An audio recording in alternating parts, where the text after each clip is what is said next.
എല്ലാവർക്കും കേരള PSC ട്രെൻഡ്സിലേക്ക് സ്വാഗതം.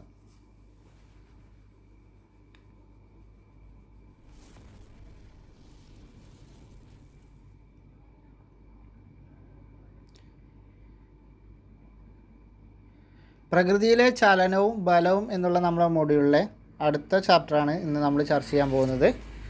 8ാം ക്ലാസ്സിലെ തന്നെ 8ാം ക്ലാസ് സയൻസിൽ 10ാമത്തെ അധ്യായമായ ബലം എന്നുള്ള ചാപ്റ്ററാണ് ഇന്ന് നമ്മൾ ചർച്ച ചെയ്യാൻ പോകുന്നത്. കഴിഞ്ഞ വീഡിയോയിൽ നമ്മൾ ചർച്ച ചെയ്തത് 8ാം ക്ലാസ്സിലെ 9ാം അധ്യായമായ ചലനം എന്നുള്ള ചാപ്റ്ററാണ്. ഇന്ന് നമ്മൾ ബലം എന്നുള്ള ചാപ്റ്ററാണ് ചർച്ച ചെയ്യാൻ പോകുന്നത്.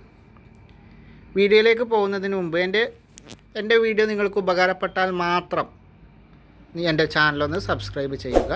നിങ്ങൾക്ക് ഉപകാരപ്പെട്ടതുപോലെ മറ്റുള്ളവർക്കും ഉപകാരപ്പെടുമെന്ന ബോധ്യമുണ്ടെങ്കിൽ ഷെയർ ചെയ്ത് മറ്റുള്ളവരിലേക്കും എത്തിക്കുക. അപ്പോൾ നമുക്ക് നമ്മുടെ ചാപ്റ്ററിലേക്ക് പോകാം. അധ്യായം 10 ബലം 8ാം ക്ലാസ് സയൻസിലെ അധ്യായമാണ്. ഇവിടെ ആദ്യം പറയുന്നത് ഒരു ഹെഡ് മാസ്റ്ററുടെ മുറിയിൽ കയറുന്ന ഒരു കുട്ടി ഗ്ലാസ് ഡോറിലെ എഴുത്തുകൾ ശ്രദ്ധിക്കുന്നു. തള്ളുക, വലിക്കുക എന്ന് എഴുതി വെച്ചിട്ടുണ്ട്. ഇനി ചിത്രം തന്നിട്ടുണ്ട്. ഉന്തുവണ്ടി വലിക്കുന്നു, കാറ് തള്ളുന്നു. ഇനി നമ്മളോട് എന്ത് ചെയ്യുക? വലിക്കുകയും തള്ളുകയും ചെയ്യുന്ന കാര്യങ്ങൾക്ക് ഉദാഹരണങ്ങൾ കണ്ടെത്തിയിട്ട് പട്ടിക പൂർത്തിയാക്കാനാണ്. തള്ളുന്നതിന് ഉദാഹരണം എന്ത് പറയുന്നുണ്ട്? കാറ് തള്ളുക. വലിക്കുക എന്നുള്ളതിന് നമുക്ക് പറയാം ഉന്തുവണ്ടി വലിക്കുന്നു. അത് കണ്ടെത്താനാണ് പറഞ്ഞിട്ടുള്ളത്. ഒരു വസ്തുവിനെ തള്ളുകയോ വലിക്കുകയോ ചെയ്യുമ്പോൾ എന്ത് ചെയ്യുന്നുണ്ട്? അതിലൊരു ബലം പ്രയോഗിക്കപ്പെടുന്നുണ്ട്. നമ്മളൊരു വസ്തുവിനെ തള്ളിയാലോ അല്ലെങ്കിൽ ഒരു വസ്തുവിനെ വലിച്ചാലോ എന്ത് ചെയ്യുന്നുണ്ട്? നമ്മളതിലൊരു ബലം പ്രയോഗിക്കപ്പെടുന്നുണ്ട്, അല്ലെങ്കിൽ നമ്മളതിലൊരു ബലം പ്രയോഗിക്കുന്നുണ്ട്. ബലത്തിൻ്റെ യൂണിറ്റ് ഏതാണ്? ന്യൂട്ടനാണ്. ബലത്തിൻ്റെ യൂണിറ്റ് ഏതാണ്? ന്യൂട്ടനാണ്. ന്യൂട്ടനെ നമ്മളെങ്ങനെയാണ്? N എന്ന് ക്യാപിറ്റൽ ലെറ്ററിലാണ് ന്യൂട്ടൺ എന്ന യൂണിറ്റിനെ നമ്മൾ സൂചിപ്പിക്കുന്ന പ്രതീകം എഴുതുന്നത്. ന്യൂട്ടൻ്റെ യൂണിറ്റ് എങ്ങനെയാണ് നമ്മൾ എഴുതുന്നത്? N എന്നുള്ള ക്യാപിറ്റൽ ലെറ്ററാക്കി N എന്ന് എഴുതുന്നതാണിത് ന്യൂട്ടൺ യൂണിറ്റിൻ്റെ പ്രതീകം. അപ്പോൾ നമുക്കൊരു വസ്തുവിനെ തള്ളുകയോ അല്ലെങ്കിൽ വലിക്കുകയോ ചെയ്യുമ്പോൾ അവിടെ നമ്മളൊരു ബലം പ്രയോഗിക്കേണ്ടതുണ്ട്. പിന്നെ ബലത്തിൻ്റെ യൂണിറ്റ് എന്താണ്? ന്യൂട്ടനാണ്. ബലം എന്നുള്ളത് എന്താണ്? ഒരു പുഷ് ആൻഡ് പുള്ള് അല്ലെങ്കിൽ തള്ളുക വലിക്കുക മാത്രമല്ല നമ്മൾ ബലം എന്ന് പറയുന്നത്. ഇനി നമുക്കിവിടെ കുറേ ചിത്രങ്ങൾ തന്നിട്ടുണ്ട്. തള്ളുക വലിക്കുകയും മാത്രമല്ല ബലം എന്ന് സൂചിപ്പിക്കാനാണ് നമുക്ക് ഈ ചിത്രങ്ങൾ തന്നിട്ടുള്ളത്. ഇവിടെ ആദ്യം നമ്മൾ എന്തുണ്ട്? കാലുകൊണ്ട് ഫുട്ബോൾ തട്ടുമ്പോൾ എന്തുണ്ട്? അവിടെ ഒരു ബലം പ്രയോഗിക്കുന്നുണ്ട്. വോളിബോൾ കളിക്കുമ്പോൾ കൈകൊണ്ട് സ്മാഷ് ചെയ്യുമ്പോൾ അവിടെ ഒരു ബലം പ്രയോഗിക്കുന്നുണ്ട്. പിന്നെ ക്രിക്കറ്റ് കളിക്കുമ്പോൾ അവിടെ നമ്മൾ വേറൊരു രീതിയിൽ ബലം പ്രയോഗിക്കുന്നുണ്ട്. ഇവിടെ നിന്ന് നമ്മൾ വെറും തള്ളലും വലിക്കലും മാത്രമല്ല ചെയ്യുന്നത്. അതുപോലെ ഇവിടെ സ്പോഞ്ചിൽ അമർത്തുമ്പോൾ, അതുപോലെ ഒരു കന്നുകാലിയെ വലിക്കുമ്പോൾ, പിന്നെ ചുമര് തള്ളുമ്പോൾ. അപ്പോൾ ഇതിലൊക്കെ എന്താണ്? നമ്മൾ വ്യത്യസ്ത രീതിയിലുള്ള ബലങ്ങളാണ് പ്രയോഗിക്കപ്പെടുന്നത്. ഇനി പ്രവർത്തനവും അതിൻ്റെ ഫലവും നമുക്കൊരു പട്ടിക തന്നിട്ടുണ്ട്. ഉരുണ്ട് വരുന്ന പന്തിൽ സാവധാനം കാലുകൊണ്ട് എതിർദിശയിൽ ബലം പ്രയോഗിക്കുമ്പോൾ എന്ത് ചെയ്യും? പന്ത് നിശ്ചലമാകും. ഭിത്തി തള്ളുമ്പോൾ എന്ത് ചെയ്യും? ഭിത്തിക്ക് ചലിക്കാനുള്ള പ്രവണത ഉണ്ടാകും. ഭിത്തിയിൽ തള്ളുമ്പോൾ ഭിത്തിക്ക് ചലിക്കാനുള്ള പ്രവണത ഉണ്ടാകും. ഉരുണ്ട് വരുന്ന പന്ത് സാവധാനം കാലുകൊണ്ട് എതിർദിശയിൽ ബലം പ്രയോഗിക്കുമ്പോൾ എന്ത് ചെയ്യും? പന്ത് നിശ്ചലമാകും. ഒരു വസ്തുവിൻ്റെ ആകൃതിക്കോ വലിപ്പത്തിനോ അല്ലെങ്കിൽ വ്യാപ്തത്തിനോ അല്ലെങ്കിൽ അതിൻ്റെ നിശ്ചലാവസ്ഥക്കോ അല്ലെങ്കിൽ അതിൻ്റെ ചലനാവസ്ഥയ്ക്കോ മാറ്റം വരുത്തുകയാണെങ്കിൽ അല്ലെങ്കിൽ അതിനുള്ള പ്രവണത ഉളവാക്കുകയോ ചെയ്യുന്നത് എന്താണോ അതാണെന്ത്? ബലം. ഇപ്പോൾ നമുക്ക് ബലത്തെക്കുറിച്ചൊരു ഡെഫിനിഷനായിട്ട് പറയാവുന്ന കാര്യം എന്താണ്? ഒരു വസ്തുവിൻ്റെ, ഏത് വസ്തു ആയിക്കോട്ടെ, അതിൻ്റെ ആകൃതിക്കോ അല്ലെങ്കിൽ വലിപ്പത്തിനോ അല്ലെങ്കിൽ വ്യാപ്തത്തിനോ, ആകൃതിക്കോ വലിപ്പത്തിനോ വ്യാപ്തത്തിനോ, അല്ലെങ്കിൽ അത് നിശ്ചലാവസ്ഥയിലാണെങ്കിൽ ആ നിശ്ചലാവസ്ഥക്കോ, അല്ലെങ്കിൽ അത് ചലിച്ചുകൊണ്ടിരിക്കുകയാണെങ്കിൽ ആ ചലനാവസ്ഥക്കോ മാറ്റം വരുത്തുകയോ അല്ലെങ്കിൽ അതിനുള്ള പ്രവണത ഉളവാക്കുകയോ ചെയ്യുന്നതാണെന്ത്? ബലം എന്ന് പറയുന്നത്. നമ്മൾ പറയുകയാണെങ്കിൽ ഉരുണ്ട് പോകുന്നൊരു പന്ത് എന്താണ്? ചലിക്കുന്ന അവസ്ഥയിലൊരു സാധനമാണ്. അത് നമ്മൾ കാല് കൊണ്ട് തടുത്ത് നിർത്തിയാൽ എന്തുണ്ട്? അവിടെ നമ്മളൊരു ബലം പ്രയോഗിച്ചു. അപ്പോൾ അതിനെ ആ പന്തിനെ എന്താക്കി? ആ ചലിച്ചുകൊണ്ടിരിക്കുന്ന പന്തിനെ നമ്മൾ നിശ്ചലാവസ്ഥയിലാക്കി. അപ്പോൾ അവിടെ നമ്മൾ എന്താ ചെയ്യുന്നത്? കാല് കൊണ്ട് ബലം പ്രയോഗിച്ചു. അപ്പോൾ ഇതുപോലെ നമുക്ക് എന്താ, ഏത് വസ്തുവിൻ്റെ ആണെങ്കിലോ അല്ലെങ്കിൽ ഒരു വസ്തുവിൻ്റെ ആകൃതി ആയിക്കോട്ടെ, വലിപ്പമായിക്കോട്ടെ, അല്ലെങ്കിൽ അതിൻ്റെ വ്യാപ്തമോ, അല്ലെങ്കിൽ അത് ചലിച്ചുകൊണ്ടിരിക്കുന്ന വസ്തുവോ, അല്ലെങ്കിൽ അത് നിശ്ചലാവസ്ഥയിലുള്ള വസ്തുവോ, അതിനൊക്കെ മാറ്റം വരുത്തുക. ഈ ഒരു കണ്ടീഷനിൽ ഏതെങ്കിലും കണ്ടീഷനിൽ മാറ്റം വരുത്തുകയോ അല്ലെങ്കിൽ എന്ത് ചെയ്യുക, അങ്ങനെ മാറ്റം വരുത്താനുള്ള ഒരു പ്രവണത ഉളവാക്കുകയോ അല്ലെങ്കിൽ അതിനുള്ളൊരു പ്രവണത ഉണ്ടാക്കുകയോ ചെയ്യുന്നതാണെന്ത് ബലം എന്ന് പറയുന്നത്. അപ്പോൾ ബലം എന്നുള്ള ആ കൺസെപ്റ്റ് കിട്ടിയെന്ന് വിചാരിക്കുന്നു. ഇന്ന് നമുക്ക് ബലത്തിൻ്റെ യൂണിറ്റ് ന്യൂട്ടൺ ആണെന്ന് പറഞ്ഞു. ഇനി സർ ഐസക് ന്യൂട്ടനെ കുറിച്ചുള്ള കുറച്ച് കാര്യങ്ങൾ നോക്കാം.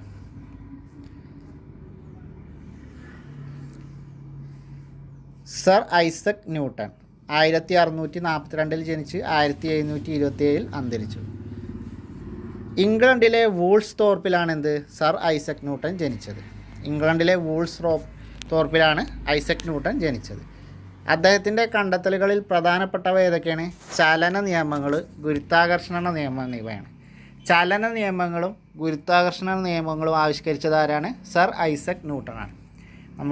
ഇനി നമുക്ക് വിശദമായിട്ട് പഠിക്കാണ്ട് ഈ മൊഡ്യൂളിൽ തന്നെ അടുത്ത ചാപ്റ്റേഴ്സ് വരുമ്പോൾ പഠിക്കാണ്ട് ഐസക് ന്യൂട്ടൻ്റെ ഒന്നാം ചലന നിയമം, രണ്ടാം ചലന നിയമമൊക്കെ നമുക്ക് വിശദമായിട്ട് തന്നെ പഠിക്കാണ്ട്. ചലന നിയമങ്ങളും ഭൂഗുരുത്വാകർഷണ നിയമമൊക്കെ ആവിഷ്കരിച്ച ശാസ്ത്രജ്ഞനാണ് sir Isaac Newton. 1705 sir Isaac ന്യൂട്ടന് സർ പദവി ലഭിച്ചത്. അപ്പോൾ ഐസക് ന്യൂട്ടന് സർ പദവി ലഭിച്ചത് 1705 ആ പദവി ലഭിച്ചതിന് ശേഷം അദ്ദേഹം സർ ഐസക് ന്യൂട്ടൻ എന്ന് അറിയപ്പെടാൻ തുടങ്ങിയത്. 1705 ഐസക് ന്യൂട്ടന് സർ പദവി ലഭിച്ചത്. ഇനി ഐസക് ന്യൂട്ടൻ്റെ ഒരു പ്രധാനപ്പെട്ട പുസ്തകമാണ് Philosophiae Naturalis Principia Mathematica. Philosophiae Naturalis Principia Mathematica. Philosophiae Naturalis Principia Mathematica എന്ന പ്രശസ്തമായ പുസ്തകം രചിച്ചതാരാണ്?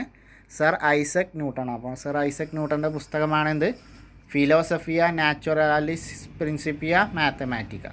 അപ്പോൾ ഐസക് ന്യൂട്ടനുമായി ബന്ധപ്പെട്ട കാര്യങ്ങൾ, പ്രധാന പോയിന്റുകൾ എന്തൊക്കെയാണ്? അദ്ദേഹത്തിൻ്റെ പുസ്തകം ഏതാണ്? ഫിലോസഫിയ നാച്ചുറാലിസിസ് പ്രിൻസിപ്പിയ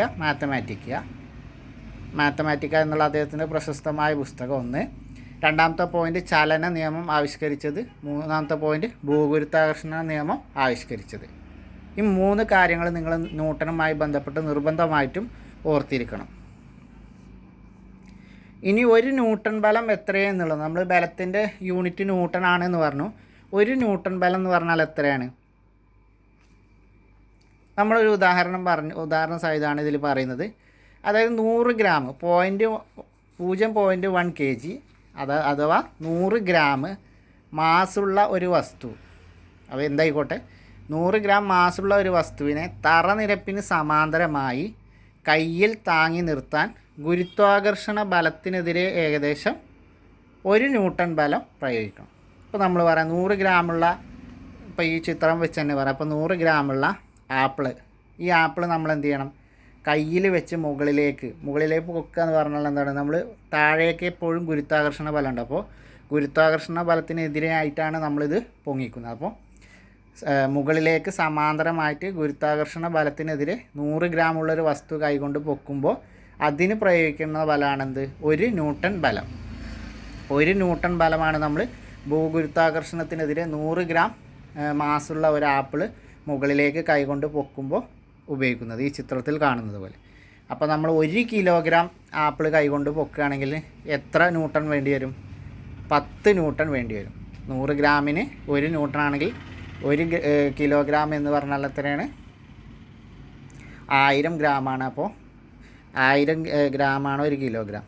അപ്പോൾ അങ്ങനെയാണെങ്കിൽ 1 കിലോഗ്രാം ഉയർത്താൻ എത്ര ന്യൂട്ടൺ ബലം ഉപയോഗിക്കണം? 10 ന്യൂട്ടൺ ബലം നമ്മൾ ഉപയോഗിക്കേണ്ടി വരും. അപ്പോൾ ആ ന്യൂട്ടൺ ബലം എന്നുള്ള ആ കൺസെപ്റ്റ് കിട്ടിയെന്ന് വിചാരിക്കുന്നു. ബലത്തിൻ്റെ യൂണിറ്റ് ന്യൂട്ടനാണ്, മറക്കരുത്. ബലത്തിൻ്റെ യൂണിറ്റ് എന്താണ്? ന്യൂട്ടനാണ്. നമുക്ക് 1 ന്യൂട്ടന് ആ അളവ് കിട്ടി. ഇനി നമുക്ക് അടുത്ത ഇതിലെ ടോപ്പിക്കാണ് എന്ത്? സമ്പർക്ക ബലവും സമ്പർക്കരഹിത ബലവും.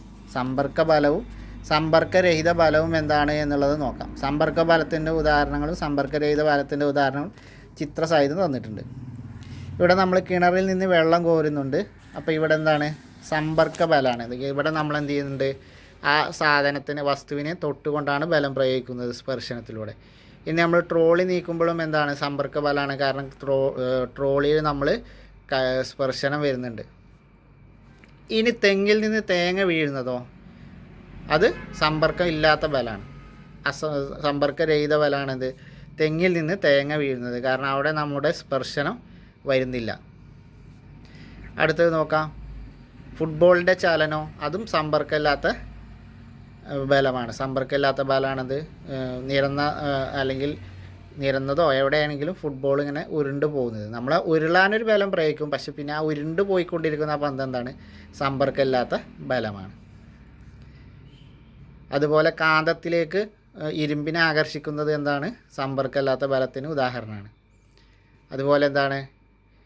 സ്കെയിലിലേക്ക് ചെറിയ പേപ്പർ കഷ്ണങ്ങൾ ആകർഷിക്കുന്നത്. നമ്മളെ തലയിൽ ഉരസിയ സ്കെയിൽ അല്ലെങ്കിൽ പെന്നിലേക്കൊക്കെ ചെറിയ പേപ്പർ കഷ്ണങ്ങൾ ആകർഷിക്കുന്നത് എന്താണ്? സ്പർശനമില്ലാത്ത സമ്പർക്കരഹിത ബലത്തിന് ഉദാഹരണമാണ്. ഇനി ഇവിടെ അത് കോളാക്കാൻ ഈ സാധനം തന്നെയാണ്. ട്രോളി തള്ളുന്നു. അവിടെ എന്താണ്? വസ്തുക്കളുടെ പരസ്പര സ്പർശനം മൂലമാണെന്ത്? ട്രോളി തള്ളുമ്പോൾ ബലം ഉണ്ടാകുന്നത്. അപ്പോൾ എന്താണ്? അതൊരു സമ്പർക്ക ബലത്തിന് ഉദാഹരണമാണ്. എന്നാൽ തെങ്ങിൽ നിന്ന് തേങ്ങ വീഴുമ്പോൾ എന്ത് ചെയ്യുന്നുണ്ട്? വസ്തുക്കളുടെ പരസ്പര സ്പർശനം ഇല്ല. അപ്പോൾ ഇതെന്താണ്? സമ്പർക്കരഹിത ബലമാണ് അവിടെ ഉള്ളത്. അപ്പോൾ ഇതിങ്ങനെ ഈ ഒരു കോളം നിങ്ങൾ പൂർത്തിയാക്കുക. ഇനി നമുക്ക് ഇവിടെ കുറച്ച് കാര്യങ്ങൾ വിവിധ തരം ബലങ്ങളെക്കുറിച്ച് പറയുന്നുണ്ട്, അത് നോക്കാം. എന്നിട്ട് നമുക്ക് ഈ സമ്പർക്ക ബലങ്ങളെക്കുറിച്ച് പറയാം. ആദ്യം വിവിധ തരത്തിലുള്ള ഈ ബലങ്ങളെക്കുറിച്ച് നോക്കാം. മനുഷ്യനും മറ്റു ജീവികളും പ്രവൃത്തി ചെയ്യാൻ ഉപയോഗിക്കുന്ന അവരുടെ പേശി ബലമാണെന്ത്? ഉപയോഗിക്കുന്നത് എന്താണ്? അവരുടെ പേശി ബലമാണ്. അപ്പോൾ നമ്മൾ മനുഷ്യർ അല്ലെങ്കിൽ മറ്റ് ജീവികളൊക്കെ പ്രവൃത്തി ചെയ്യാൻ ഉപയോഗിക്കുന്നത് അവയുടെ പേശി ബലമാണ്, അല്ലെങ്കിൽ മസ്കുലർ ഫോഴ്സാണ്. മസ്കുലർ ഫോഴ്സ് അല്ലെങ്കിൽ പേശി ബലമാണെന്ത്? മനുഷ്യനും ജന്തുജാലങ്ങളൊക്കെ അവരുടെ പ്രവൃത്തി ചെയ്യാൻ വേണ്ടി ഉപയോഗിക്കുന്നത്. ഇപ്പോൾ മനുഷ്യന് ജന്തുജാലങ്ങളൊക്കെ അവരുടെ പ്രവൃത്തി ചെയ്യാൻ വേണ്ടി ഉപയോഗിക്കുന്ന ബലം ഏതാണ്? പേശി ബലമാണ്. ഇനി കാന്തത്തിന് ആകർഷണ വികർഷണ സ്വഭാവമുണ്ട്. കാന്തം പ്രയോഗിക്കുന്ന ഈ ബലത്തെ നമ്മൾ എന്ത് പറയും? മാഗ്നറ്റിക് ഫോഴ്സ് അല്ലെങ്കിൽ കാന്തിക ബലം എന്ന് പറയും. അപ്പോൾ കാന്തത്തിന് എന്തുണ്ട്? ആകർഷിക്കാനുള്ള വികർഷിക്കാനുള്ള ഒരു ബലമുണ്ട്. അപ്പോൾ സ്വഭാവമുണ്ട്. അപ്പോൾ ഈ കാന്തം പ്രയോഗിക്കുന്ന ഈ ബലത്തെ നമ്മൾ എന്ത് പറയും? മാഗ്നറ്റിക് ഫോഴ്സ് അല്ലെങ്കിൽ കാന്തിക ബലം എന്ന് പറയും. അത് നമുക്ക് ബേസിക് കിട്ടുന്ന കൺസെപ്റ്റ് തന്നെയാണ്. ഇനി മുടിയിലുരസിയ പ്ലാസ്റ്റിക് പേന ചെറിയ കടലാസ് കഷ്ണങ്ങളെ ആകർഷിക്കാൻ കഴിയുന്നത് എന്താണ്? സ്ഥിതവൈദ്യുത ബലമാണ്. ഇലക്ട്രോസ്റ്റാറ്റിക് ഫോഴ്സാണ്. ഇലക്ട്രോസ്റ്റാറ്റിക് ഫോഴ്സ് അല്ലെങ്കിൽ സ്ഥിതവൈദ്യുത ബലത്തിന് ഉദാഹരണമാണെന്ത്? മുടിയിലുരസിയ പ്ലാസ്റ്റിക് പേനയ്ക്ക് ചെറിയ കടലാസ് കഷ്ണങ്ങളെ ആകർഷിക്കാൻ കഴിയുന്നത്. നമ്മളിപ്പോൾ ഒരു പേനെടുത്ത് നമ്മുടെ മുടിയിൽ പ്ലാസ്റ്റിക് പേനെടുത്ത് കുറച്ച് നേരം മുടിയിൽ ഇങ്ങനെ ഉരസിയതിന് ശേഷം ചെറിയ പേപ്പർ കഷ്ണങ്ങൾക്ക് നേരെ കാണിച്ചാൽ എന്ത് ചെയ്യും? അവ അതിലേക്ക് ആകർഷിക്കപ്പെടും. ഇതെന്താണ്? ഇലക്ട്രോസ്റ്റാറ്റിക് ഫോഴ്സാണ്, അഥവാ സ്ഥിത വൈദ്യുത ബലത്തിന് ഉദാഹരണമാണ്. അപ്പോൾ എക്സ്പെരിമെൻറ്റ് ചെയ്ത് നോക്കുക. പ്രപഞ്ചത്തിലെ വസ്തുക്കൾ തമ്മിൽ എന്തുണ്ട്? ആകർഷണ ബലമുണ്ട്. ഇങ്ങനെയുള്ള ആകർഷണ ബലത്തെ നമ്മൾ എന്ത് പറയും? ഗുരുത്വാകർഷണ ബലം അല്ലെങ്കിൽ ഗ്രാവിറ്റേഷണൽ ഫോഴ്സ് എന്ന് പറയും. പ്രപഞ്ചത്തിൽ വസ്തുക്കൾ തമ്മിൽ എന്തുണ്ട്? പരസ്പരം ആകർഷണ ബലമുണ്ട്. ഇങ്ങനെ ആകർഷണ ബലത്തെ നമ്മൾ എന്ത് പറയുന്നത്? ഗുരുത്വാകർഷണ ബലം എന്ന് പറയുന്നത്. പ്രപഞ്ചത്തിലെ മൊത്തം വസ്തുക്കൾക്ക് തമ്മിൽ എന്താണ്? ഒരു പരസ്പരം ആകർഷണ ബലമുണ്ട്. ഈ ഒരു ആകർഷണ ബലത്തെയാണ് നമ്മൾ ഗുരുത്വാകർഷണ ബലം അല്ലെങ്കിൽ ഗ്രാവിറ്റേഷണൽ ഫോഴ്സ് എന്ന് പറയുന്നത്. ഇനി ചലനവുമായി ബന്ധപ്പെട്ട ബലമാണെന്ത്? യാന്ത്രിക ബലം അല്ലെങ്കിൽ മെക്കാനിക്കൽ ഫോഴ്സ് എന്ന് പറയുന്നത്. ചലനവുമായി ബന്ധപ്പെട്ട ബലത്തെ നമ്മൾ പറയുന്ന പേരാണ് യാന്ത്രിക ബലം അല്ലെങ്കിൽ മെക്കാനിക്കൽ ഫോഴ്സ് എന്നുള്ളത്. ഒരു വസ്തുവിന് മുകളിലൂടെ മറ്റൊരു വസ്തു നീങ്ങുമ്പോൾ വസ്തുക്കളുടെ ചലനത്തെ തടസ്സപ്പെടുത്തുന്ന ബലമാണെന്ത്? ഘർഷണ ബലം അല്ലെങ്കിൽ ഫ്രിക്ഷണൽ ഫോഴ്സ് എന്ന് പറയുന്നത്. ഒരു വസ്തുവിന് മുകളിലൂടെ അല്ലെങ്കിൽ ഒരു വസ്തുവിന് മുകളിലൂടെ വേറൊരു വസ്തു നീങ്ങുമ്പോൾ എന്ത് ചെയ്യും? വസ്തുക്കളുടെ ചലനത്തെ തടസ്സപ്പെടുത്തുന്ന ഒരു ബലമുണ്ട്. ഈ ബലത്തെയാണ് നമ്മൾ എന്ത് പറയുന്നത്? ഘർഷണ ബലം അല്ലെങ്കിൽ ഫ്രിക്ഷണൽ ഫോഴ്സ് എന്ന് പറയുന്നത്. ഇപ്പോൾ നമ്മൾ രണ്ട് വസ്തുക്കൾ എടുക്കാം. അതിലൊരു വസ്തു മറ്റൊരു വസ്തുവിന് മുകളിലൂടെ നീക്കുമ്പോൾ അല്ലെങ്കിൽ നീങ്ങുമ്പോൾ എന്ത് ചെയ്യും? അതിൻ്റെ ആ ചലനത്തെ തടസ്സപ്പെടുത്തുന്ന ഒരു ബലമാണെന്ത്?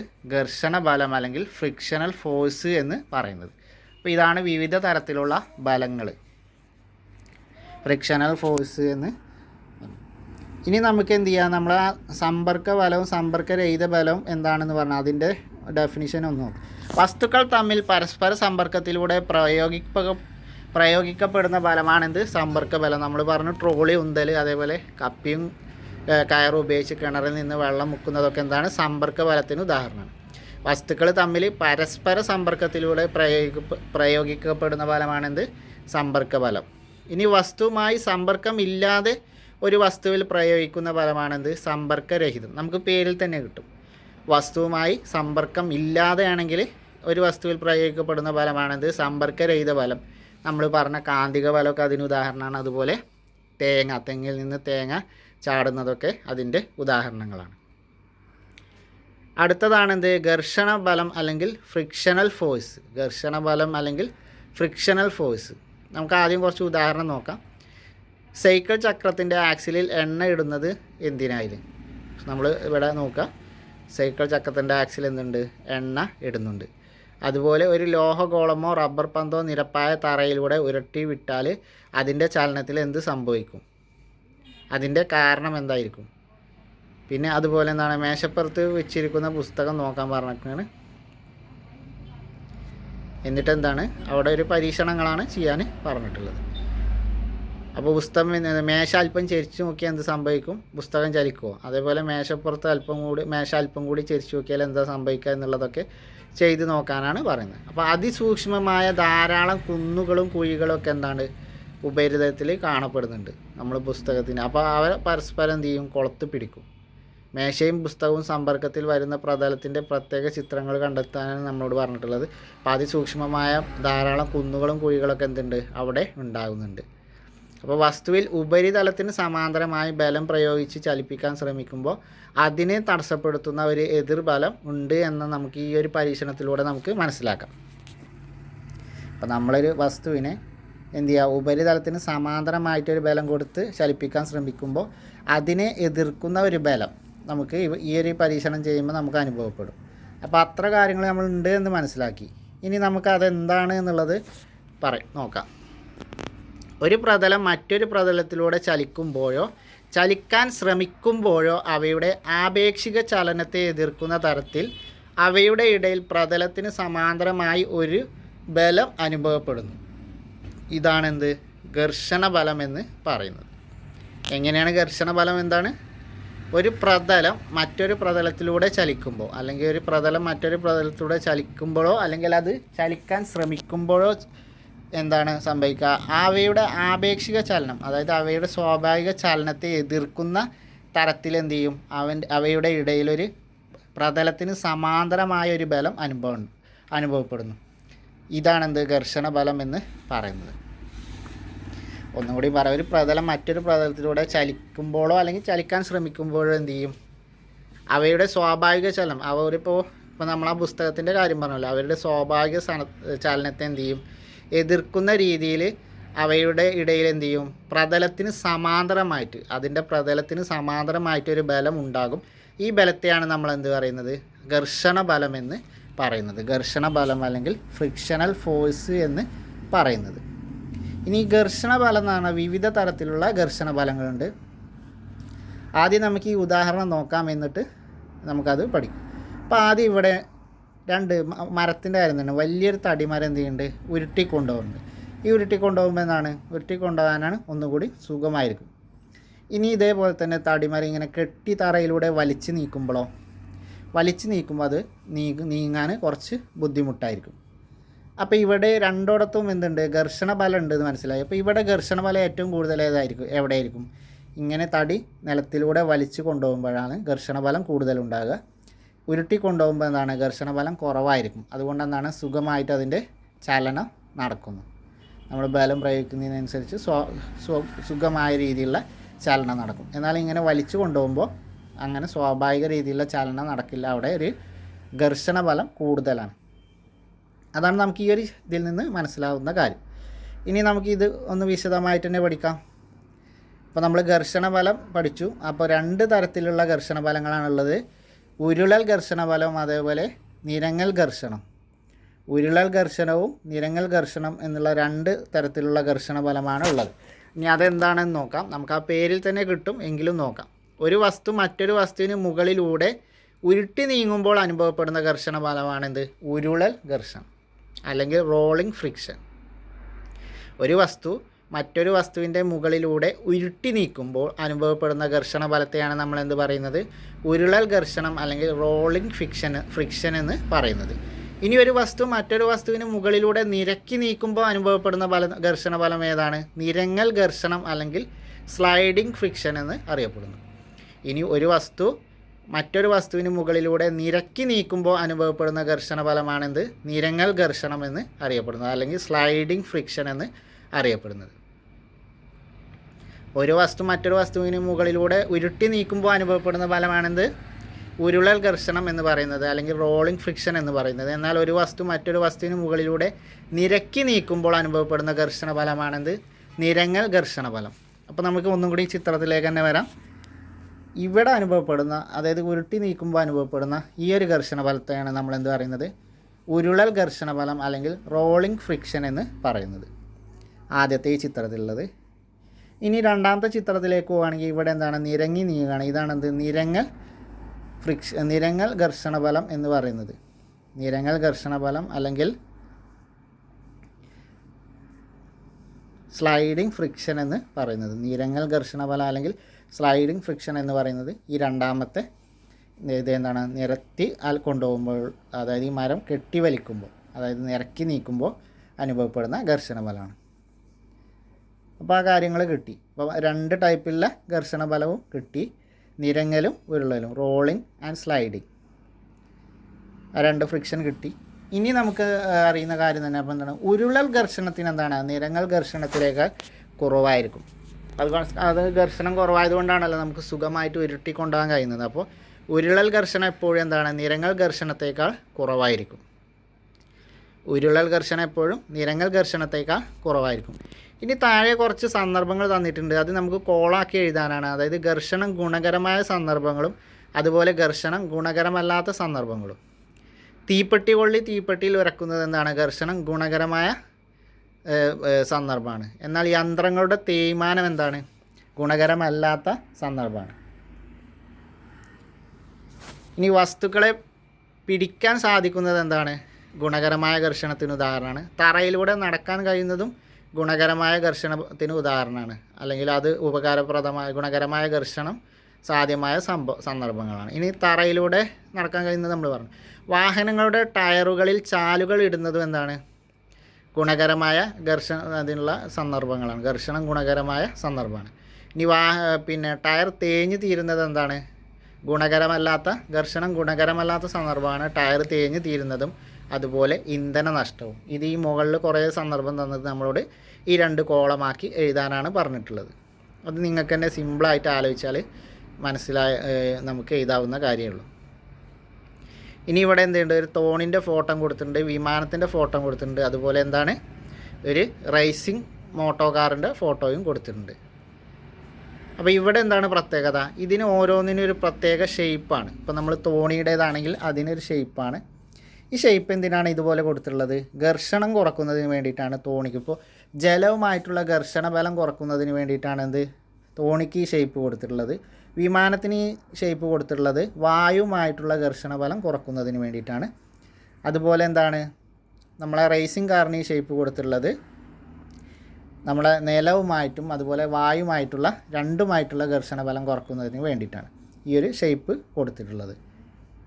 അതാണ് അതിൽ ഈ ഫോട്ടോ കാണുന്നത്. ഇന്ന് നമുക്ക് നോക്കാം എന്തിനാണ് ഇവയെല്ലാം പ്രത്യേകത ആകൃതിയിൽ രൂപകൽപ്പന ചെയ്തിട്ടുള്ളത്. നമ്മൾ ഈ പറഞ്ഞ കാര്യമാണ് ഘർഷണം കുറക്കുന്നതിന് വേണ്ടിയിട്ടാണ്.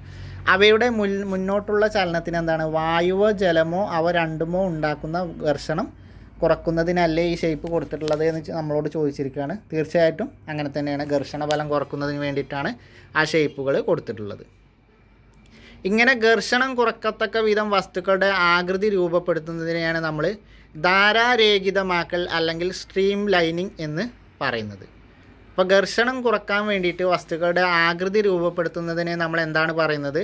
ധാരാരേഖിതമാക്കൽ അല്ലെങ്കിൽ സ്ട്രീം ലൈനിങ് എന്ന് പറയും. സ്ട്രീം ലൈനിങ് അല്ലെങ്കിൽ ധാരാലേഖിതമാക്കൽ എന്ന് പറഞ്ഞാൽ എന്താണ്? ഘർഷണം കുറക്കുന്നതിന് വേണ്ടിയിട്ട് വസ്തുക്കളുടെ ആകൃതി രൂപപ്പെടുത്തുന്നതിനെയാണ് നമ്മൾ ധാരാരേഖിതമാക്കൽ അല്ലെങ്കിൽ സ്ട്രീം ലൈനിങ് എന്ന് പറയുന്നത്. ഇനി ഇങ്ങനെ ഘർഷണം കുറക്കാൻ വേണ്ടി ഉപയോഗിക്കുന്ന വസ്തുക്കളെയാണ് നമ്മൾ എന്ത് പറയുന്നത്, സ്നേഹകങ്ങൾ അല്ലെങ്കിൽ ലൂബ്രിക്കൻസ് എന്ന് പറയുന്നത്. ഖരാവസ്ഥയിലുള്ള ഒരു സ്നേഹകം അല്ലെങ്കിൽ ലൂബ്രിക്കൻ്റാണ് എന്ത്, ഗ്രാഫൈറ്റ് എന്ന് പറയുന്നത്. അപ്പോൾ ഘർഷണം കുറക്കാൻ വേണ്ടി ഉപയോഗിക്കുന്ന വസ്തുക്കളെ നമ്മൾ എന്താ പറയുന്നത്, ലൂബ്രിക്കൻസ് അല്ലെങ്കിൽ സ്നേഹകങ്ങൾ എന്നാണ് പറയുന്നത്. ഇനി ഖരാവസ്ഥയിലുള്ള ഒരു സ്നേഹകത്തിന് അല്ലെങ്കിൽ ലൂബ്രിക്കൻറ്റിന് ഉദാഹരണമാണ് എന്ത്, ഗ്രാഫൈറ്റ്. ഗ്രാഫൈറ്റ് ഖരാവസ്ഥയിലുള്ള ഒരു ലൂബ്രിക്കൻ്റ് അല്ലെങ്കിൽ സ്നേഹകത്തിന് ഉദാഹരണമാണ്. നമ്മളിപ്പോൾ ബൈക്കിൻ്റെ ചെയിനൊക്കെ ആണെങ്കിൽ ഓയിൽ കൊടുക്കുന്നത്, അതേപോലെ ഗ്രീസ് കൊടുക്കുന്നതൊക്കെ എന്താണ്, ഘർഷണം കുറക്കാൻ വേണ്ടിയിട്ടാണ്. അപ്പോൾ ഇതൊക്കെ എന്താണ്, സ്നേഹകങ്ങൾ അല്ലെങ്കിൽ ലൂബ്രിക്കൻസിന് ഉദാഹരണമാണെന്ത്, നമ്മൾ ഈ ഓയിൽ, ഗ്രീസ് എന്നിവയൊക്കെ.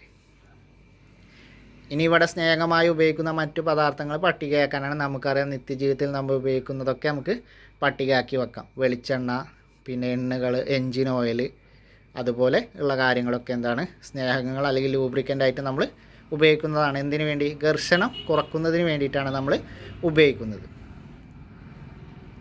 വ്യാപക മർദ്ദവും അതുപോലെ മർദ്ദവും, ത്രസ്റ്റ് ആൻഡ് പ്രഷർ. വ്യാപക മർദ്ദവും എന്താണ് എന്നുള്ളതാണ് ഇനി ഇവിടെ പറയാൻ പോകുന്നത്.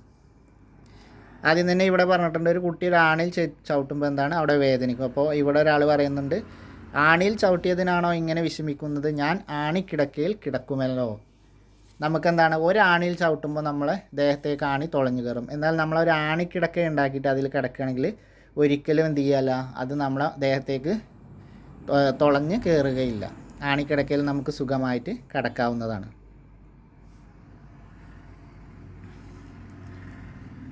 ഇനി ഇവിടെ തന്നെ ഉണ്ട് ഒരു പരീക്ഷണം തന്നിട്ടുണ്ട്. എന്ത് ചെയ്യും, ഒരു ഇഷ്ടിക എടുത്തുകൊണ്ട് കുമ്മായപ്പൊടിയിൽ എന്തുണ്ട്, ആദ്യം നീട്ടിയിട്ടു, പിന്നെ ചെരിച്ചു വെച്ചു, പിന്നെ മലത്തി വെച്ചു.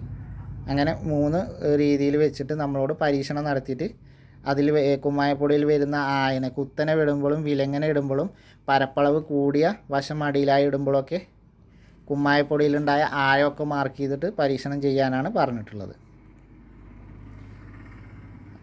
ഇനി ഒരു വസ്തുവിൻ്റെ ഭാരം എന്ന് പറഞ്ഞാൽ എന്താണ്, ഒരു വസ്തുവിൻ്റെ ഭാരം എന്ന് പറഞ്ഞാൽ എന്താണ്, വസ്തു ഭൂമിയിൽ പ്രയോഗിക്കുന്ന ആകർഷണ ബലമാണെന്ത്, അതിൻ്റെ ഭാരം എന്ന് പറയുന്നത്. ഒരു വസ്തുവിൻ്റെ ഭാരം എന്ന് പറഞ്ഞാൽ എന്താണ്, ഒരു വസ്തു ഭൂമിയിൽ പ്രയോഗിക്കുന്ന ആകർഷണ ബലത്തെയാണ് ആ വസ്തുവിൻ്റെ ഭാരം എന്ന് പറയുന്നത്. ഇപ്പോൾ ഒരു കിലോഗ്രാം മാസുള്ള ഒരു വസ്തുവിൻ്റെ ഭാരം എന്താണ്, F=mg ആണ്. ഇവിടെ G എന്നത് എന്താണ്, ഗുരുത്വാകർഷണ ബലമാണ്, ഗുരുത്വാകർഷണ ത്വരണമാണ്. അത് എത്രയാണ്, 9.8 m/s² ആണെന്ത്, ഭൂഗുരുത്വാകർഷണ ത്വരണം എന്ന് പറയുന്നത്, G എന്ന് പറയുന്നത്. നമ്മളിത് പ്രോബ്ലംസ് ചെയ്യുമ്പോൾ ഈ 9.8 എന്നുള്ളത് നമ്മൾ എളുപ്പത്തിന് വേണ്ടി 10 എന്ന് ആക്കിയെടുക്കാറുണ്ട് പ്രോബ്ലംസ് ചെയ്യുന്ന സന്ദർഭങ്ങളിൽ. അപ്പോൾ അത് നോട്ട് ചെയ്ത് വെക്കുക. പ്രോബ്ലംസ് ചെയ്യുമ്പോൾ അത് 10 ആക്കി എടുത്താൽ മതി. പരീക്ഷയ്ക്ക് നമുക്ക് ആ ലെവലിലാണ് ക്വസ്റ്റ്യൻസ് വരാറുള്ളത് പ്രോബ്ലംസിൻ്റെ ഭാഗം വരുമ്പോൾ. അപ്പോൾ കിലോഗ്രാം മാസുള്ള ഒരു വസ്തുവിൻ്റെ ഭാരം എന്ന് പറയുന്നത് എത്രയാണ്, mg ആണ്. മാസ് ഇൻറ്റു ഗുരുത്വാകർഷണ ത്വരണം. മാസ് ഇൻറ്റു ഗുരുത്വാകർഷണ ത്വരണമാണെന്ത്, ഒരു വസ്തുവിൻ്റെ ഭാരം എന്ന് പറയുന്നത്. ഇപ്പോൾ ഒരു വസ്തുവിൻ്റെ ഭാരം എന്ന് കണ്ടുപിടിക്കാനുള്ള സൂത്രവാക്യം എന്താണ്, F=m/g. F=mg. m എന്നുള്ളത് മാസ്, g എന്നുള്ളത് എന്താണ്, ഭൂഗുരുത്വം ആണ്. എന്ത്, g എന്നുള്ളത് ഗുരുത്വാകർഷണ ത്വരണമാണെന്ത്, g എന്നുള്ളത്. അത് 9.8 m/s² ആയിരിക്കും. ഇനി നമ്മൾ നോക്കാൻ പോകുന്നത് വ്യാപക മർദ്ദവും എന്താണ് എന്നുള്ളതാണ്. ഒരു പ്രതലത്തിന് ലംബമായി അനുഭവപ്പെടുന്ന ആകെ ബലത്തെയാണ് നമ്മൾ എന്ത് പറയുന്നത്, വ്യാപക മർദ്ദം എന്ന് പറയുന്നത്. എന്നാൽ ഒരു യൂണിറ്റ് പരപ്പളവിൽ അനുഭവപ്പെടുന്ന വ്യാപക മർദ്ദത്തെ നമ്മൾ മർദ്ദം എന്ന് പറയുന്നു. ഒരു പ്രതലത്തിൽ ലംബമായി അനുഭവപ്പെടുന്ന ആകെ ബലത്തെയാണ് നമ്മൾ എന്ത് പറയുന്നത്, വ്യാപക മർദ്ദം എന്ന് പറയുന്നത്. ഒരു യൂണിറ്റ് പരപ്പളവിൽ അനുഭവപ്പെടുന്ന വ്യാപക മർദ്ദത്തെയാണ് നമ്മൾ എന്ത് പറയുന്നത്, മർദ്ദം എന്നും പറയുന്നത്. മർദ്ദം കാണാനുള്ള സൂത്രവാക്യം എന്താണ്, വ്യാപക മർദ്ദം ബൈ പരപ്പളവാണ് മർദ്ദം കാണാനുള്ള സൂത്രവാക്യം. ഒന്നും കൂടിയും പറയാം, ഒരു പ്രതലത്തിൽ ലംബമായിട്ട് അനുഭവപ്പെടുന്ന ആകെ ബലത്തെയാണ് നമ്മൾ എന്ത് പറയുന്നത്, വ്യാപക മർദ്ദം എന്ന് പറയുന്നത്. എന്നാൽ ഒരു യൂണിറ്റ് പരപ്പളവിൽ അനുഭവപ്പെടുന്ന വ്യാപക മർദ്ദത്തെയാണ് നമ്മൾ എന്ത് പറയുന്നത്, മർദ്ദം എന്ന് പറയുന്നത്. അപ്പോൾ മർദ്ദവും വ്യാപക മർദ്ദം എന്ന് പറഞ്ഞാൽ എന്താണ്, ഒരു പ്രതലത്തിൽ ലംബമായി അനുഭവപ്പെടുന്ന ആകെ ബലമാണെന്ത്? വ്യാപക മർദ്ദം. മർദ്ദം എന്ന് പറഞ്ഞാൽ എന്താണ്? ഒരു യൂണിറ്റ് പരപ്പളവിൽ അനുഭവപ്പെടുന്ന വ്യാപക മർദ്ദമാണെന്ത്? മർദ്ദം. മർദ്ദം കാണാനുള്ള സൂത്രവാക്യം എന്താണ്? വ്യാപക മർദ്ദത്തെ പരപ്പളവ് കൊണ്ട് ഹരിച്ചാൽ എന്ത് ചെയ്യും? മർദ്ദം കിട്ടും. അപ്പോൾ മർദ്ദം കാണാനുള്ള സൂത്രവാക്യം വ്യാപക മർദ്ദം ബൈ പരപ്പളവ്. ഇനി മർദ്ദത്തിൻ്റെ യൂണിറ്റ് എന്താണ്? ന്യൂട്ടൺ പെർ മീറ്റർ സ്ക്വയർ ആണ്, അതായത് പാസ്കൽ. മർദ്ദത്തിൻ്റെ യൂണിറ്റ് എന്താണ്? പാസ്കലാണ്. അത് എഴുതുന്നത് എങ്ങനെയാണ്? ന്യൂട്ടൺ പെർ മീറ്റർ സ്ക്വയർ എന്നാണ്. ഇത് കണ്ടെത്തിയത് ആരാണ്? ജെയിംസ് പാസ്കലാണ്. അപ്പോൾ മർദ്ദത്തിൻ്റെ യൂണിറ്റ് എന്താണ്? പാസ്കലാണ്. മർദ്ദത്തിൻ്റെ യൂണിറ്റ് എന്താണ്? പാസ്കലാണ്. എങ്ങനെയാണ് എഴുതുക? എൻ ബൈ എം സ്ക്വയർ എന്നാണ് എന്ത്? മർദ്ദത്തിൻ്റെ യൂണിറ്റ് നമ്മൾ എഴുതുക. ഇതിനെ നമ്മൾ എന്താണ്? പാസ്കൽ എന്നാണ് പറയുന്നത്. Pascal unit. ഇനി നമുക്ക് ബ്ലൈസ് പാസ്കൽ, ജെയിംസ് അല്ല, ബ്ലൈസ് പാസ്കലാണ് പാസ്കൽ യൂണിറ്റ്. ബ്ലൈസ് പാസ്കലിൻ്റെ ബഹുമാനാർത്ഥമാണെന്ത്? മർദ്ദത്തിൻ്റെ യൂണിറ്റിന് പാസ്കൽ എന്ന് പേരിടാൻ കാരണം. ബ്ലൈസ് പാസ്കലിനെ കുറിച്ച് പറയുകയാണെങ്കിൽ 1623 ജൂൺ 19 ഫ്രാൻസിൽ ജനിച്ചു. അപ്പോൾ ഫ്രഞ്ച് ശാസ്ത്രജ്ഞനാണ്. ഗണിതശാസ്ത്രത്തിലും അതുപോലെ ഊർജ്ജതന്ത്രത്തിലും നിരവധി സംഭാവനകൾ നൽകിയ ഒരു ശാസ്ത്രജ്ഞനാണ് ആര്? പാസ്കൽ എന്ന് പറയുന്നത്. ബ്ലൈസ് പാസ്കൽ എന്ന ശാസ്ത്രജ്ഞൻ എന്താണ്? ഊർജ്ജതന്ത്രം, അതായത് ഫിസിക്സിലും മാത്സിനും സംഭാവനകൾ നൽകിയ ശാസ്ത്രജ്ഞനാണെന്ത്? Blaise Pascal. മർദ്ദത്തെ സംബന്ധിച്ച് അദ്ദേഹം കണ്ടെത്തിയ നിയമമാണെന്ത്? പാസ്കൽ നിയമം എന്നറിയപ്പെടുന്നത്. മർദ്ദത്തെ സംബന്ധിച്ച് ബ്ലൈസ് പാസ്കൽ കണ്ടെത്തിയ നിയമത്തെയാണ് എന്ത്? പാസ്കൽ നിയമം എന്നറിയപ്പെടുന്നത്. അപ്പോൾ പാസ്കൽ നിയമം ആരുമായി ബന്ധപ്പെട്ടതാണ്? ബ്ലൈസ് പാസ്കലുമായി ബന്ധപ്പെട്ടതാണ്. മർദ്ദത്തിൻ്റെ യൂണിറ്റ് ഏതാണ്? പാസ്കലാണ്. അത് ഇദ്ദേഹത്തിൻ്റെ ബഹുമാനാർത്ഥമാണ് എന്ത്? മർദ്ദത്തിൻ്റെ യൂണിറ്റിന് പാസ്കൽ എന്ന് പേര് നൽകാൻ കാരണം. 1622 ആഗസ്റ്റ് 19 ബ്ലൈസ് പാസ്കൽ അന്തരിച്ചത്. ബ്ലൈസ് പാസ്കലുമായി ബന്ധപ്പെട്ട കാര്യം എന്താണ്? മർദ്ദത്തിൻ്റെ യൂണിറ്റിൻ്റെ പേര് പാസ്കൽ എന്നാണ്. ബ്ലൈസ് പാസ്കലിനോടുള്ള ആദരവ് കൊണ്ട് വേണം എന്ത്? മർദ്ദത്തിൻ്റെ യൂണിറ്റിന് പാസ്കൽ എന്ന് പേരിടാൻ കാരണം. പിന്നെന്താണ് അദ്ദേഹത്തിൻ്റെ പാസ്കൽ നിയമം? മർദ്ദത്തെക്കുറിച്ചുള്ള പാസ്കൽ നിയമം ആവിഷ്കരിച്ചത് ആരാണ്? ബ്ലൈസ് പാസ്കലാണ്. അപ്പോൾ നമ്മളിവിടെ മർദ്ദത്തിൻ്റെ കാര്യം പറഞ്ഞു. അതാണെന്ത്? പാസ്കൽ യൂണിറ്റ് എന്ന് പറഞ്ഞു. ഒരു പ്രതലത്തിന് ലംബമായി അനുഭവപ്പെടുന്ന ആകെ ബലത്തെ വ്യാപക മർദ്ദം എന്ന് പറയും. ഒരു യൂണിറ്റ് പരപ്പളവിൽ അനുഭവപ്പെടുന്ന വ്യാപക മർദ്ദത്തെ നമ്മൾ മർദ്ദം എന്നും പറയും. അതിന് സൂത്രവാക്യം പഠിച്ചു, അതിൻ്റെ യൂണിറ്റും പഠിച്ചു.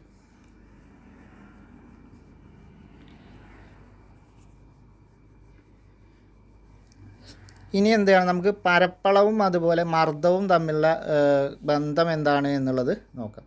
ഒരു നിശ്ചിത ബലം പ്രയോഗിക്കുമ്പോൾ എന്ത് ചെയ്യും? സമ്പർക്കത്തിൽ വരുന്ന പ്രതലത്തിൻ്റെ പരപ്പളവ് കൂടുമ്പോൾ മർദ്ദം കുറയും. പരപ്പളവ് കൂടുമ്പോൾ എപ്പോഴും എന്താണ്? മർദ്ദം കുറയും. പരപ്പളവ് കുറയുമ്പോൾ എന്ത് ചെയ്യും? മർദ്ദം കൂടുകയും ചെയ്യും. അതുകൊണ്ടാണ് എന്ത്?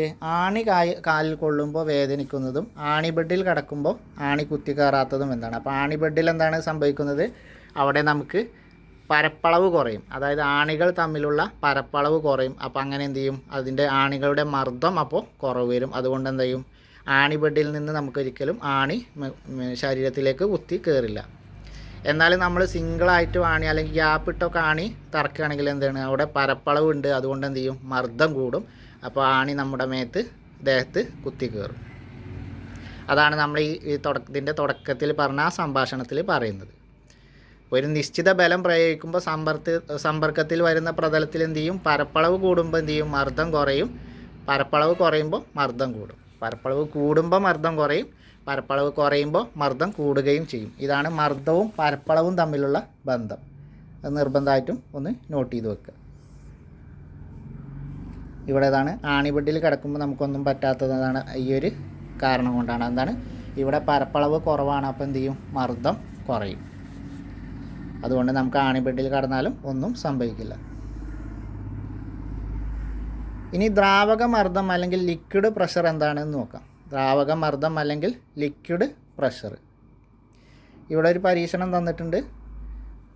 ഓരോന്നിൽ നിന്നിട്ട് ഇതിൽ ഏത് ബലൂണിലാണ് എന്ത് കൂടുതൽ വികാസം എന്നുള്ളത് നിരീക്ഷിക്കാനാണ് നമ്മളോട് പറഞ്ഞിട്ടുള്ളത്. പിന്നെ നമുക്ക് നോക്കാം. ദ്രാവകങ്ങളിൽ അനുഭവപ്പെടുന്ന മർദ്ദം എന്താണ്? അത് ദ്രാവക രൂപത്തിൻ്റെ ഉയരത്തെ ആശ്രയിച്ചിരിക്കും. അപ്പോൾ ദ്രാവകങ്ങളിൽ അനുഭവപ്പെടുന്ന മർദ്ദം അതിൻ്റെ ദ്രാവക രൂപത്തിൻ്റെ ഉയരത്തെ അടിസ്ഥാനമാക്കിയാണ് ഇരിക്കുന്നത്. അവിടെ മർദ്ദം എന്താണ്? ഉയരത്തെ അടിസ്ഥാനമാക്കിയാണ് ഇരിക്കുന്നത്. അപ്പോൾ ദ്രാവക രൂപത്തിൻ്റെ ഉയരത്തെ ആശ്രയിച്ചാണ് എന്ത് ദ്രാവകങ്ങളിൽ അനുഭവപ്പെടുന്ന മർദ്ദം ഇരിക്കുന്നത്. ദ്രാവക രൂപത്തിൻ്റെ ഉയരം കൂടുന്നതിനനുസരിച്ച് അത് പ്രയോഗിക്കുന്ന മർദ്ദം കൂടും. അപ്പോൾ ദ്രാവക രൂപത്തിൻ്റെ ഉയരം കൂടുന്നതിനനുസരിച്ച് എന്ത് ചെയ്യും? അത് പ്രയോഗിക്കുന്ന മർദ്ദം കൂടും.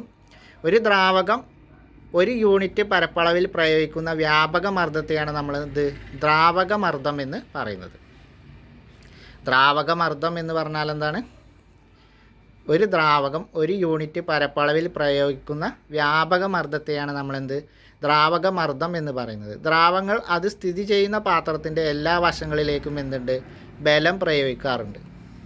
അപ്പോൾ ദ്രാവക രൂപത്തിൻ്റെ ഉയരം കൂടുന്നതിനനുസരിച്ച് എന്ത് ചെയ്യും? അത് പ്രയോഗിക്കുന്ന മർദ്ദവും കൂടും. ദ്രാവക രൂപത്തിൻ്റെ ഉയരം കൂടുന്നതിനനുസരിച്ച് ഹൈറ്റ് കൂടുന്നതിനനുസരിച്ച് എന്ത് ചെയ്യും? അത് പ്രയോഗിക്കുന്ന മർദ്ദം കൂടും. ഒരു ദ്രാവകം ഒരു യൂണിറ്റ് പരപ്പളവിൽ പ്രയോഗിക്കുന്ന വ്യാപക മർദ്ദത്തെയാണ് നമ്മൾ പറയുന്നത്? ദ്രാവക മർദ്ദം എന്ന് പറയുന്നത്. ഒരു ദ്രാവകം ഒരു യൂണിറ്റ് പരപ്പളവിൽ പ്രയോഗിക്കുന്ന വ്യാപക മർദ്ദത്തെയാണ് നമ്മൾ പറയുന്നത്? ദ്രാവക മർദ്ദം എന്ന് പറയുന്നത്. ദ്രാവകങ്ങൾ അത് സ്ഥിതി ചെയ്യുന്ന പാത്രത്തിൻ്റെ എല്ലാ വശങ്ങളിലേക്കും എന്ത് ചെയ്യും? മർദ്ദം പ്രയോഗിക്കും. ദ്രാവകങ്ങൾ അത് സ്ഥിതി ചെയ്യുന്ന പാത്രത്തിൻ്റെ എല്ലാ വശങ്ങളിലേക്കും ബലം പ്രയോഗിക്കും. അപ്പോൾ ദ്രാവകത്തിൻ്റെ പ്രത്യേകത എന്താണ്? അത് സ്ഥിതി ചെയ്യുന്ന പാത്രത്തിൻ്റെ എല്ലാ വശങ്ങളിലേക്കും എന്ത് ചെയ്യും? അത് ബലം പ്രയോഗിക്കുന്നു. ഇനി നമ്മളിവിടെ ദ്രാവക യുഗത്തിൻ്റെ ഉയരം h എന്നെടുക്കാം. ദ്രാവകത്തിൻ്റെ സാന്ദ്രതയെ d എന്നും എടുക്കാം. അങ്ങനെ എടുത്താൽ ഒരു സൂത്രവാക്യമുണ്ട്, അതാണ് ഇനി പഠിക്കാൻ പോകുന്നത്.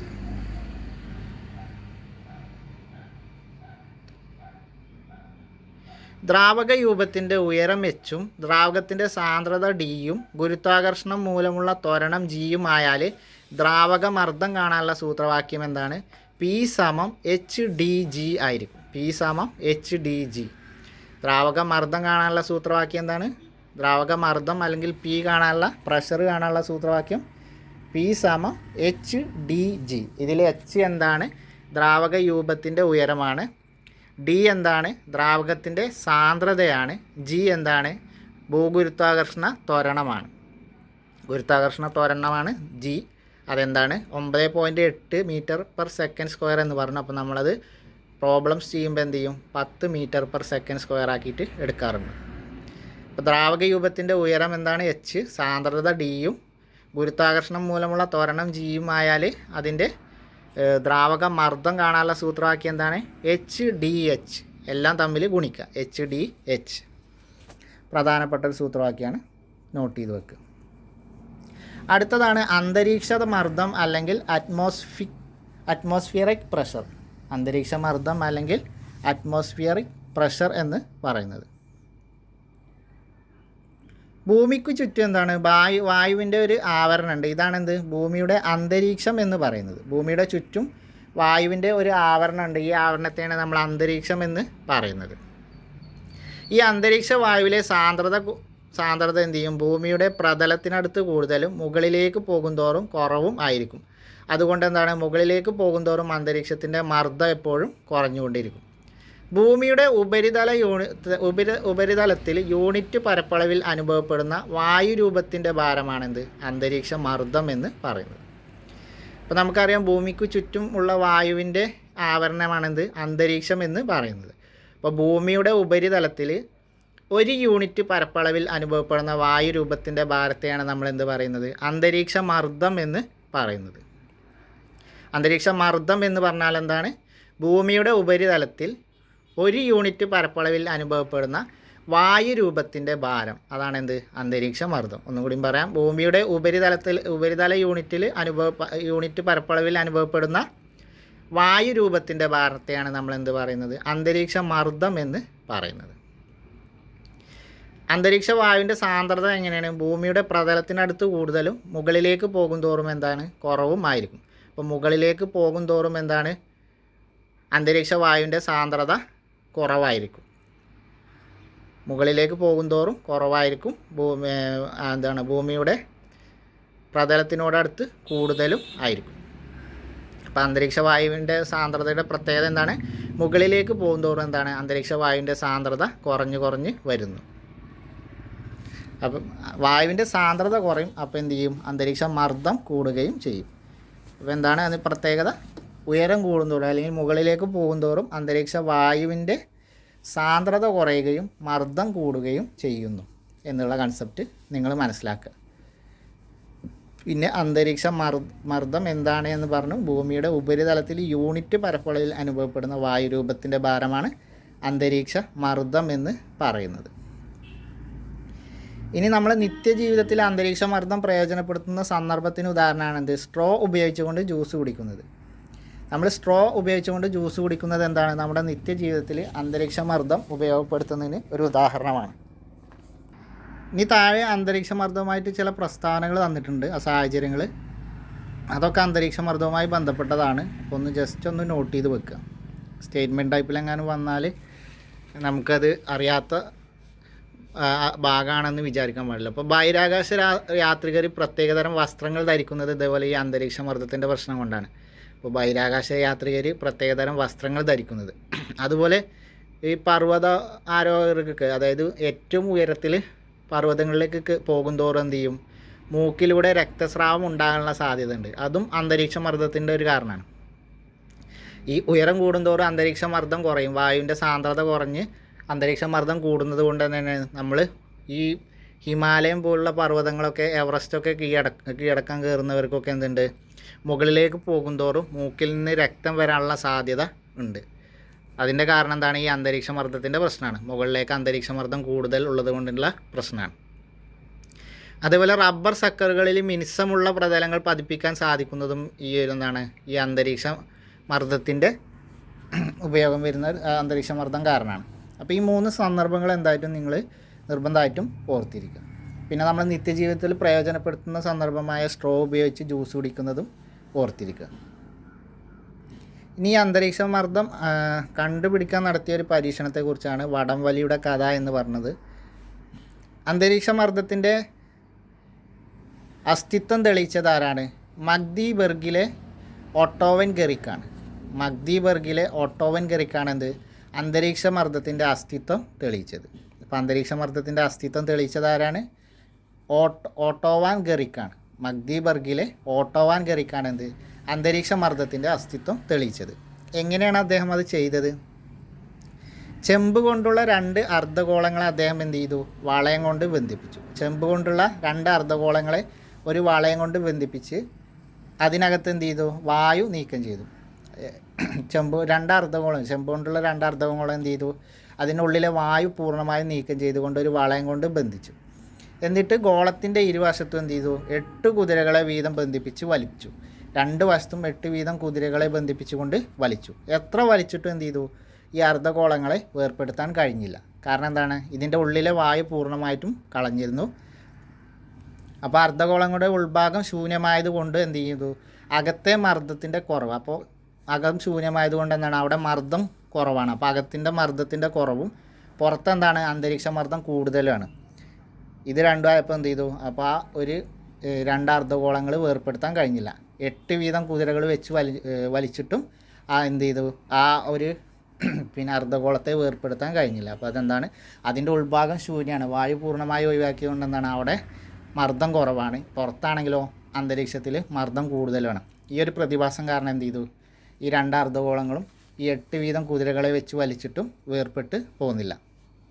ഇങ്ങനെയാണ് മർദ്ദത്തെക്കുറിച്ചുള്ള പരീക്ഷണം നടത്തിയത്. അപ്പോൾ മർദ്ദത്തിൻ്റെ അസ്തിത്വം തെളിയിച്ചത്, അല്ലെങ്കിൽ മർദ്ദത്തിൻ്റെ അസ്തിത്വം തെളിയിച്ചത് ആരാണ്?